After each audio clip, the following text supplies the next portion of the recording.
Assalamualaikum warahmatullahi wabarakatuh. Alhamdulillahirabbil alamin.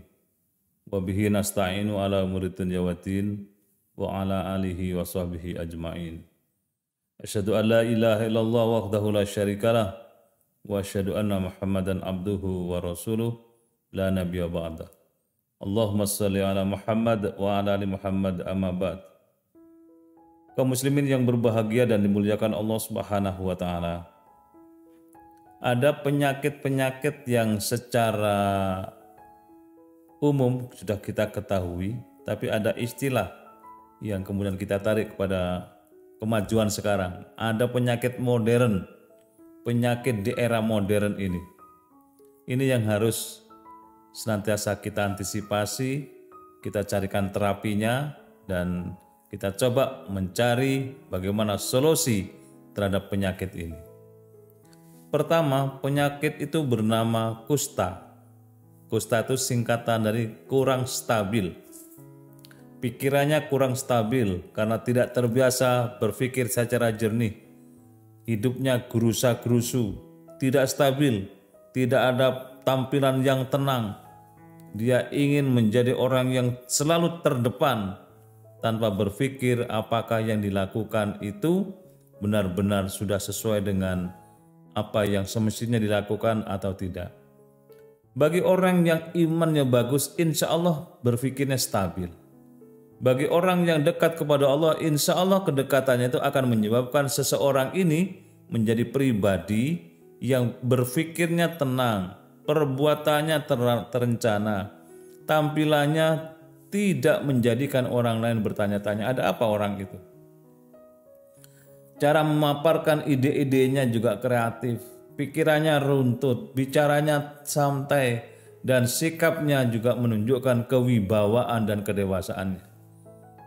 Kusta, kurang stabil. Sekarang dunia ini banyak orang yang mengalami kurang stabil jiwanya.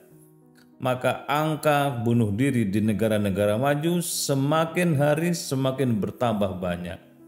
Semakin maju suatu bangsa, semakin terancam oleh angka bunuh diri yang terus bertambah. Apa sebabnya? Pikirannya tidak stabil. Kenapa tidak stabil? Mereka tidak mengenal agama dengan baik, mengenal saja tidak apalagi mengamalkan ajaran agama. Maka bagi kita yang lahir dalam kondisi agamis, keluarga kita sangat religius, maka sebuah keharusan bagi kita untuk menjaga kestabilan berpikir, kestabilan bersikap, kestabilan dalam berbicara, dan seterusnya. Ini yang pertama. Yang kedua, penyakit itu bernama kudis, kurang disiplin. Disiplin dalam ibadah. Sudah tahu waktu-waktu sholat masih sering telat, kurang disiplin.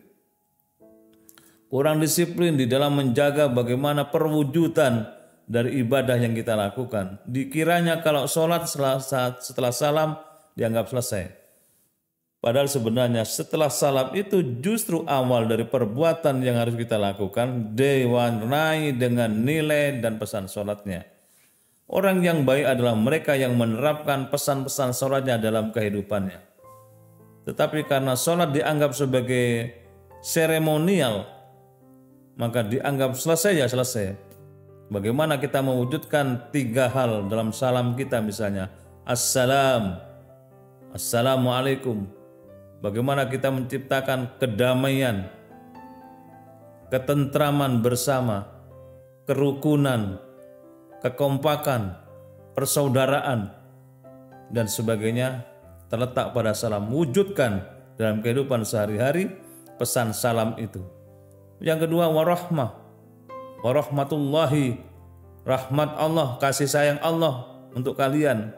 Kita sekedar bukan berdoa, tapi berupaya menciptakan rasa kasih sayang di tengah kehidupan kita. Kita selaku orang tua berkasih sayang kepada anak kita, selaku orang tua kita berkasih sayang kepada anggota keluarga kita, selaku suami kita kasih sayang kepada istri, selaku istri kita kasih sayang kepada anak, dan begitu juga kepada suami, dan seterusnya. Kalau kita sudah seperti itu, maka wujud kedisiplinan dalam sholat itu bisa dilihat dalam kehidupan sehari-hari. Kudis, kurang disiplin dalam segala hal. Orang yang disiplin itu sudah tahu kapan haknya diterima dan tidak. Dari cara antrinya saja sudah kelihatan. Orang yang disiplin dia tidak main salib, tidak main nerobos. Dan orang yang disiplin tinggi, hidupnya akan tertib, hidupnya akan senantiasa terencana dengan baik. Kalau ini dilakukan oleh seorang guru misalnya disiplin, maka anak didiknya akan menirunya dengan kedisiplinan pula. Kalau ini dilakukan oleh seorang tokoh, maka masyarakat yang dipimpinnya akan mengikuti pada kedisiplinan tokoh yang dipanutinya, dan seterusnya, dan seterusnya. Baru yang ketiga yang disebut dengan kurang rapi.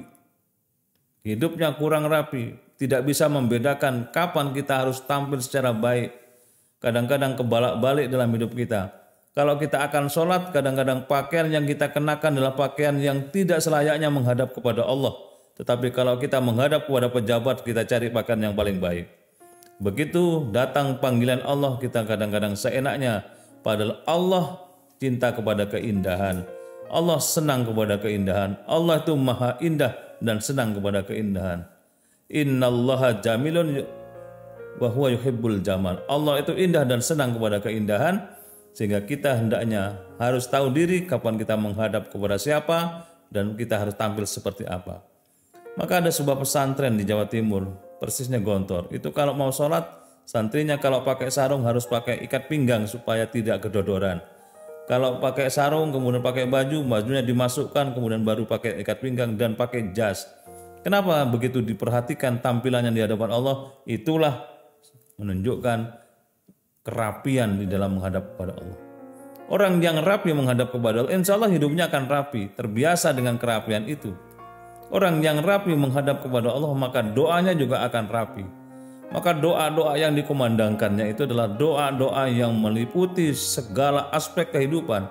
Tidak sekedar dirinya yang mementingkan, tetapi orang lain juga didoakan. Satu ketika Fatimah, putri Nabi Muhammad SAW, salat tahajud, kemudian selesai salat tahajud dia berdoa, ya Allah, mudah-mudahan si fulan, mudah-mudahan si fulanah, kau berkahi hidupnya ya Allah, mudah-mudahan begitu seterusnya sepanjang malam mendoakan tetangganya dan orang lain. Sampai pagi hari ditanya oleh putranya,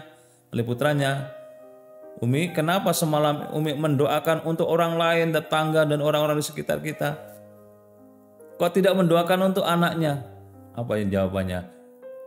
Malaikat akan mengamini doa seseorang yang suka mendoakan orang lain, mendoakan tetangganya, mendoakan sahabatnya. Malaikat senang. Dan karena senangnya malaikat itu, kemudian malaikat berbalik mendoakan orang yang mendoakan itu kepada Allah Subhanahu wa taala supaya diberikan yang terbaik. Kalau malaikat yang berdoa pasti mustajabah, pasti dikabulkan oleh Allah Subhanahu wa taala.